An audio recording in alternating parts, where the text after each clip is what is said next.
Նենց է, որ ես շատ հեղափոխական կերպար չեմ։ Եթե ինձ ինչ-որ բան դուրս չի գալիս, ես ասում եմ, դուք արեք նենց ոնց որ ձեզ հարմար է, ես գնում եմ իմ ձևով անեմ, բայց ես գնում եմ։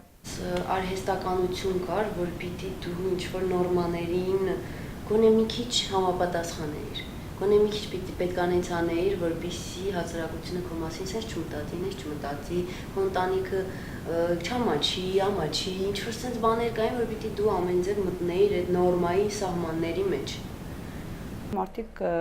անընդհատ աղջիկը հատկապես կամ կինը ցանկություն ունի իմանալու, թե սոցիումի կողմից դա ոնց կընկալվի ու ըստ դրա սոցիումի կարծիքին է կարծես թե համապատասխանում իր գործողություններն ու ցանկություններն անգամ։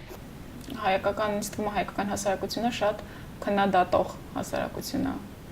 Այսինքն, եթե ինչ-որ մեկը մի հատ սխալ է անում, sense ոնց որ ամբողջովին sense ազգովի սկսում է քննադատել այդ մարդուն,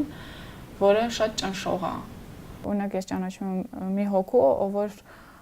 ինչ-որ խնդիրներ ունի, խնդիրներ ունի իր կյանքի պայմանների, իր հասկացողությունների եւ այլն կյանքի մասին, իր վերաբերմունքների մասին, որոնք խնդիրներ են ստեղծում իր ինքն էլ մի խոսքով կովկասյան երկրից է գալիս, որը այն պայմանը, որ ինքը ընդեղ չի ստեղ է, իրան ավելի մեծ հնարավորություն է տալիս այդ խնդիրներից դուրս գալու, որովհետև ընդեղ ինքը չէր կարող դուրս գալ, ընդեղ ինքը կտոչորվեր այդ խնդիրների մեջ, ոնց կխորտակվեր դրանց մեջ ու ոնց կգժվեր։ Եթե մտածում եմ, որ արդեն մի անգամ բաժանվել ամուսնացել ես, ուրեմն պիտի հսկողություն ավելի խիստ լինի, որպեսզի սխալ քայլ չանես։ Մի քիչ հսկողությունը ավելի խիստ էլ ուր եմ գնում, ում տուն եմ գնում, որ ժամին եմ գնում, երբ եմ գալու։ Ու այդ ժամանակ ես արդեն աշխատում էի հիվանդանոցում։ Հայրս կարող էր առանց ասելու գար հիվանդանոց, տեսներ ես հիվանդանոցում եմ, ինչ եմ անում։ Երևի որ նոր էի բաժանվել, տեղափոխվեցի ծնողներիս տուն։ Իմ համար մի քիչ տարօրինակ թվաց, որ առաջի օրն էր, թե չեմ հիշում, ամենաառաջի շրջանում էր, որ հարևաններին էի տեսնում, բոլորը ասում էին, «Մա, ես եկել ես» ու ես զգացի, որ տատիկս ինձ սկսում էր սեն վզել, ձեռքով կպնում էր, որ ես չասեմ ինչ եմ եկել։ Ու ինքը ինձնից առաջ էր ասում, «Հա, հյուր է եկել», բայց ես հյուր չէի եկել։ Ես հյուր չէի եկել, ես բաժանվել էի, հետ է եկել իմ տուն, ու իմ համար դա սարսափելի անարդար էր, որ ես պետք է ստեի ինչ-որ մի բան, որը որ իմ կյանքն է։ Մի բան, որ ես Հայաստանում զգացել եմ, ու ինձ թվում է իմ մեջ այդ նենց հա դա սիրակված, որ ես մինչև հիմա ունեմ այդ զգացողությունը, այդ պատասխանատվության զգացողությունը կյանքի հանդեպ, քո ժամանակի հանդեպ, այդ ահավոր մեծ պատասխանատվությունը, որ դու ուզում ես ամեն օր, ամեն տարի, ամեն, չգիտեմ, ամիս, ինչ-որ քայլ առաջ, ինչ-որ հաջորդ, ինչ-որ առաջ խաղացում, ինչ-որ նոր բան, հաջորդը, ոնց որ դու անդադ ցկտում ունես, անդադ պատասխանատվություն ես զգում քո կյանքում ամեն քայլին, ամեն օր ինչ-որ բան ստեղծելու։ Երբեք չես ասում մի րոպե, հələ սպասեք, ես ուզում եմ մի հատ կանգնեմ, ես սպասեմ ու որոշեմ, միաժամանակ հանգիստ լինեմ, որոշեմ ինչա պետք է հետո անել։ Ու ինձ թվում է այդ հապճեպ վերաբերմունքը կյանքի հանդեպ շատ ժամանակ կարա սխալ ուղղությունների բերի։ Չսիրեցի Հայաստանում, գիտես ինչի, երբ որ ամուսնուս հետ էլ գնացինք 3 տարի առաջ։ Նստած էինք կլուբում, Մալխասի երաժշտական կլուբում, ես իմ ամուսնու հետ էի նստած։ Ինչը որ երբևիցե չեմ սիրել Հայաստանում, երբ որ տղաները սկսում են կողքի սեղանից, սկսում են ռեպլիկաներ թողնել ու այսպես ասած կապել։ Որ մենք ասացինք, որ ես իմ ամուսնու հետ եմ, անգամ իրանք չհավատացին, որ իմ կողքի տղամարդը իմ ամուսինն է, որովհետև ես իմ ամուսնու հետ ընկերական էի, ոնց որ ինքը իմ սիրած տղամարդը լիներ, ոնց որ իմ ընկերը լիներ, այսինքն այդ ձևավոր, այդ սոսիետիկ ոչինչ չկար մեր մեջ եւ իրանք չէին հավատում, որ ինքը կարող է հանկարծ իմ ամուսինը լինի։ Մի օրինակ կուզեի բերել, երբ որ ես ակումբ էի գնացել Անգլիայում, ինձ անվտանգության աշխատակիցը դուրս հանեց, ոչ կոռեկտ, ասեմ, որևէ մի կոնկրետ ձևով ապրելու պատճառով, եւ դա բոլորովին չէր վերաբերում նրան ես կին եմ, թե տղամարդ, թե ինչ սեռային ինքնություն ունեմ, դա պարզապես վերաբերում է նրան, որ ես որոշակի գույք եմ վնասում եւ որոշակի վնաս եմ հասցնում տվյալ տարածքին։ Իսկ նույն բանը ինձ հետ նմանատիպ մի բան կատարվել է նաեւ Հայաստանում, երբ որ ես էլի ինչ որ մի ժամանցի վայրում ապրում էի ու որոշակի ձևով, որը էլի ընդունված ձևը չէր, ինձ ոչ մեկ դուրս չի հրավիրել, ես չեմ էլ մտածել, որ որևէ մեկին վնաս եմ պատճառում, չնայած որ գուցե ավելի մեծ վնաս եմ պատճառել, բայց հաջորդ օրերին ինձ տարբեր մարդիկ գրում էին, հարցնելով ինչպես եմ ու տարբեր տեսակի մեկնաբանություններ տալով իմ պարին ու պահվածքին տվյալ երեկոյի ընթացքում։ Այսինքն մի առումով ինձ բարոյական պատասխանատվության էին ենթարկում այդ մարդիկ, որովհետև ես ինձ թույլ եմ տվել ծանոթ կամ որոշակի առումով նաև անծանոթ մարդկանց մոտ բարել մի կոնկրետ ձևով, որը չէր ենթադրվում։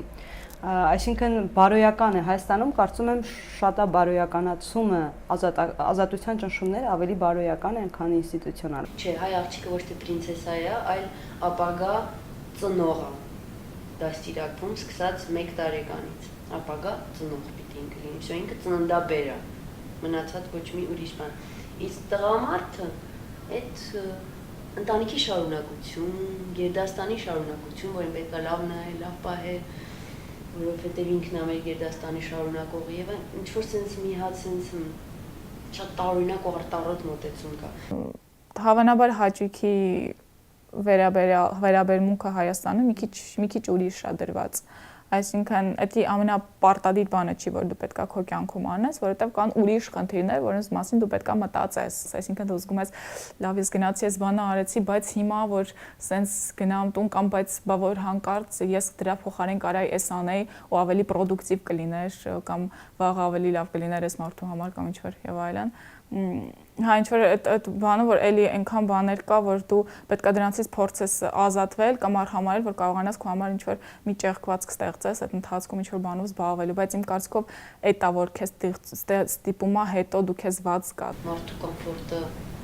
ցանկացած տեսանկյունից շատ կարևոր է մարդու համար, որտեղ մարդու կոմֆորտի վրա է կազմվում իր ազատ, իր ճիշտ ձևավորումը որպես անհատ, որ ճնշված մարդը չի կարող լինել ճիշտ եւ adekvat անձ, որովհետեւ ինքը ճնշված ով ինքը չի, ինքը ստիպված է լինել ինչ որ մեկը։ Քանի որ ես արդեն դուրս եմ ամուսնացի երկրորդ անգամ, հայրս արդեն մայրիկիս ասել էր, որ թող երեխա ունենա։ Քանի որպեսզի ես մենակ չմնամ, հայրս արդեն մորս կարծիք էր հայտնել, որ թող երեխա ունենա, կարևոր չի որ ամուսին ունենա, եթե ընկեր ունի, թող ընկերոջից երեխա ունենա, որպեսզի մենակ չմնա։ Դա ինձ համար բավական մեծ surprise էր։ Զարմանալի էր, որ հայրս իրեն 65 տարեկան հասակում նման կարծիք էր հայտնել, որը որ ես ողջունելի էր, որի համար ես իրան համբուրեցի, ես իր հետ հետո խոսեցի, համբուրեցի, ասի շատ գոհ եմ, որ այդպես ես մտածում, իհարկե ես դա չեմ անի, որովհետև երեխա ունենալը մենակ թե ամուսնու հետ, դա արդեն մեծ պատասխանատվություն է։ Մենք ապրում ենք մի առումով հայրիշխանական, այդ ծեծված բառը պետք է ասեմ, հայրիշխանական հասարակության մեջ, որտեղ կնոջ գլխավոր ֆունկցիան մայրանալն է ու երեխա ծնելն է, այսինքն մի առումով սեռական ակտը վերարտադրողական ֆունկցիա ունի, կոնկրետ նպատակ ունի, ու երբ որ կինը չի կատարում իր պարտականությունը, այսպես ասած, նա լավ չի աշխատում, որպես կին լավ չի ապրում, այս հասարակության մեջ ինքը ընդունելի չէ, որովհետև իր ֆունկցիաները լավ չի իրականացնում։ Ես որ վերադարձա Հայաստան, այս անգամ այցելում էի ընտանիքին, ես զգացի, որ ես համարյա թե վերադարձել եմ այդ նույն մարմնի մեջ կամ այդ նույն կերպարի մեջ, ինչ որ ես էի մինչև Հայաստանը լքելը, այսինքն մի տեսակ մի քիչ հիասթափեցնող էր այդ փաստը, որտեղ ես մտածում էի, ես ավելի աճած եմ ինչ որ չափով, բայց ինչ որտեղ ես հիասթափեցի այդ տեսակետից, որտեղ զգացի, չէ, ախր դու հետ ես գալիս ու դու առնչվում ես նույն բաներին, համարյա թե նույն ձևով։ Իմ երեխան դպրոց Հայաստանում չի գնացել, բայց ես ենթադրում եմ, ես վստահ եմ, որ եթե ինքը գնար դպրոց, հաստատ խնդիրներ կունենար, հաստատ ստրեսներ կունենար, երբ որ դպրոցում իր դասարանցիները, դասատուն, կարևոր չի։ Շրջապատը իմանալ, որ ասենք իր ծնողները բաժանված են եւ այլն, վստահ եմ, որ խոսակցություններ կլինեին տհաճ երեխայի համար, ինչ որ ճնշում կլիներ, ինքը կզգար իրան փոքրամասնություն եւ այլն, վստահ եմ։ Բայց այստեղ բնականաբար դրա մասին ես չեմ մտածում, որովհետեւ նման հարց չի էլ ծագում, որովհետեւ դա մարդու բնորոշիչ կարևոր ասպեկտ չի, որպեսզի դրա մասին քննարկվի։ Ու ընդհանրապես ինչն է ինձ հիացմունքի հիացնում, այն որ ոչ մեկի կյանքի մեջ չի մտնում, անձնական կյանքի մեջ։ Ոչ մեկին կարևոր չի, դու ամուսնացած ես, բաժանված ես, դու ունես մի հատ մամա, մի հատ պապա, թե քո պապան ուրիշ տեղ է, մաման ուրիշ տեղ է, թե ունես երկու հատ պապա, թե ունես երկու հատ մամա, կարևոր չի։ Երբ որ ես ամուսնացա առաջի անգամ, ես չգիտեի, թե ոնց ինչ մայրեսի հետ 2-3 բառեր չխոսես, թե ինչ պիտի կատարվի, ինչ չպիտի կատարվի։ Ինչը որ շատ մեծ սխալ է։ Ես վստահ եմ, որ կան Հայաստանում, Երևանում շատ մարդիկ, ովքեր հենց այդ հեղափոխական կերպարով են ու իրանք փորձում են փոփոխություն անել, հենց գտնվելով այդ միջավայրի մեջ։ Բայց հավանաբար գոյություն ունի մի հատ ուրիշ ալտերնատիվ ճանապարհ, որի միջոցով դու կգնաս, ինչ որ ձևով քեզ կձևարես, հետո ինչ որ ներդրում կանես։ Ես հիմա խոստումներ չեմ տալիս, բայց այն նկատի ունեմ, էդ էլ կարա լինի ինչ որ մոտեցում։